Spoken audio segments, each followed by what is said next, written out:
There's an elephant in the room that I think needs addressing right off the bat. Humble Games, the publisher for Bow Path of the Teal Lotus, shut down its business and laid off its entire staff, essentially abandoning the developer's Squid Shock Studios in its launch week. This should be the team's chance to celebrate.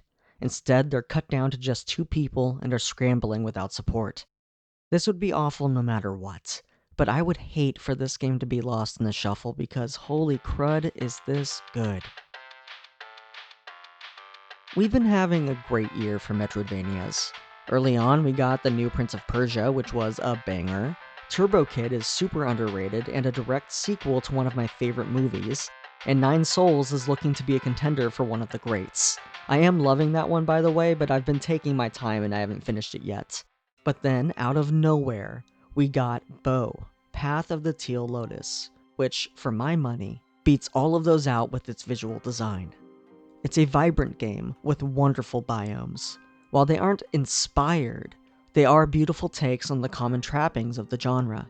From icy mountains to creepy spelunking and haunted castles, I never found myself exasperated at seeing another usual suspect, because even at its most derivative, it was striking and had really clean animations. As for its similarities to other things in the genre, namely, I've seen people take a glance at this and call it a Hollow Knight clone. But I don't know. It does have a similar style, but the vibes are totally different, in its mood and also the minute-to-minute gameplay. Where Hollow Knight is a sprawling, gloomy adventure focused on exploration and combat, Bow is doing something that very much speaks to my sensibilities. Don't get me wrong, I love Hollow Knight and other staples of the genre, but I often feel like I'm getting baited when I come into these and they call themselves platformers, and really, that's not one of their main verbs. Bow is more akin to the Ori games, where it's a platformer first and a Metroidvania second, and I can see that being frustrating for some, but it really worked for me as someone who likes a 2D obstacle course. But what is this cute little guy? What are we doing here? Bow is a celestial being, who are birthed in times of great tragedy for the world below. Falling from the heavens as a flower, you blossom into a small and agile little fox, ready to unravel the mysteries of this land and fulfill a prophecy. This is a very talky game. You're a silent protagonist, but you'll meet a bunch of charming characters along your journey who you'll watch grow. I was quite fond of this 2-headed bird who would break the fourth wall, and got a good laugh from this procession of foxes in a forest who would stop and look at the camera whenever I messed up leading them. And I'll get it out of the way, because I mentioned Ori, which was a beautiful story. This one isn't on that level, but it also isn't reaching for those heights either. I'd much prefer something to be smaller in scale than take a big swing and miss. If you're going into this trying to get wicked invested into the lore, I think you'll leave a little disappointed.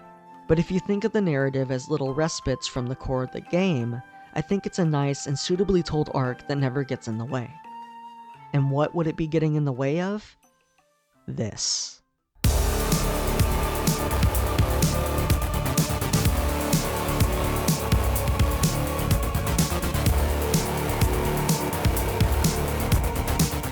Yeah, I know it might look cute and cozy at first, but this is made for people looking for a challenge. It's not the hardest game I've played this year or anything, but I was constantly surprised by how much it was asking for from me. And I spent a lot of time with masochistic platformers like Celeste and Super Meat Boy. This isn't that hard, but it's up there. And the last couple of areas are absolute gauntlets with few checkpoints in between. It rarely felt unfair, but again, I'm saying this as someone who plays a lot of these. It helps that Bow controls really well. The movement feels fluid and tight from the start, and the different abilities you unlock only add to your possibilities. By the end, you're able to zip and glide through these areas while backtracking. I've seen some mention that inputs feel a little funky. I didn't notice this myself, and I wonder if it's the lack of coyote time that people are struggling with. If you don't know, coyote time is when the game designer gives you a little time after walking off of a ledge to still jump. I don't mind that it's not in here, to be clear, but that could fumble some people up. As for the Metroidvania elements, they are very light. You'll have the occasional alternate path and some goodies you can go back and find, but it's pretty straightforward and can feel kind of linear. This is, before anything, a platformer. That doesn't mean the combat is a slouch, though. You can slash in 4 directions, and every time you land an attack, it refreshes your jump, so if you're wily and can maneuver yourself well enough, you can sit up in the air for a long time jabbing at enemies. And I love how you glow to indicate whenever you have a mid-air jump available. It's fun to pogo on top of these adorable yokai, and I haven't even mentioned the spells you can use based off of Daruma dolls that can range from fire breath to bombs and shurikens. Plus, there's enough enemy variety along with clever level design to make sure it doesn't start to feel one note. And the mixture of this with the platforming can make a lot of these fights feel like a puzzle. That goes tenfold for the bosses. It's rarely a straight up fight. So many of these are endurance tests. And they don't hide that either. Your first main boss is mostly just a platforming challenge. Later, you'll have to dodge beams while slashing at the boss and taking out their minions, and the final boss is legit one of the longest boss fights I can remember playing.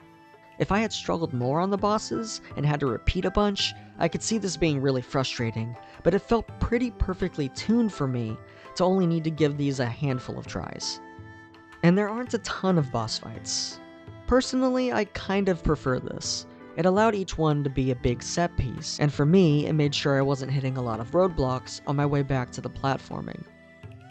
As for negatives, this honestly does so much right that only minor annoyances stand out.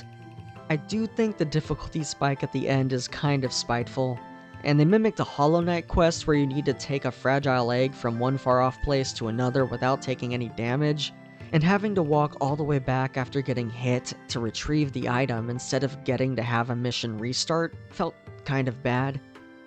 My biggest issue here was with the backtracking. Even for me who gobbles up platforming challenges, the fast travel system felt way too sparse for the backtracking it wanted me to do at the end to get 100%.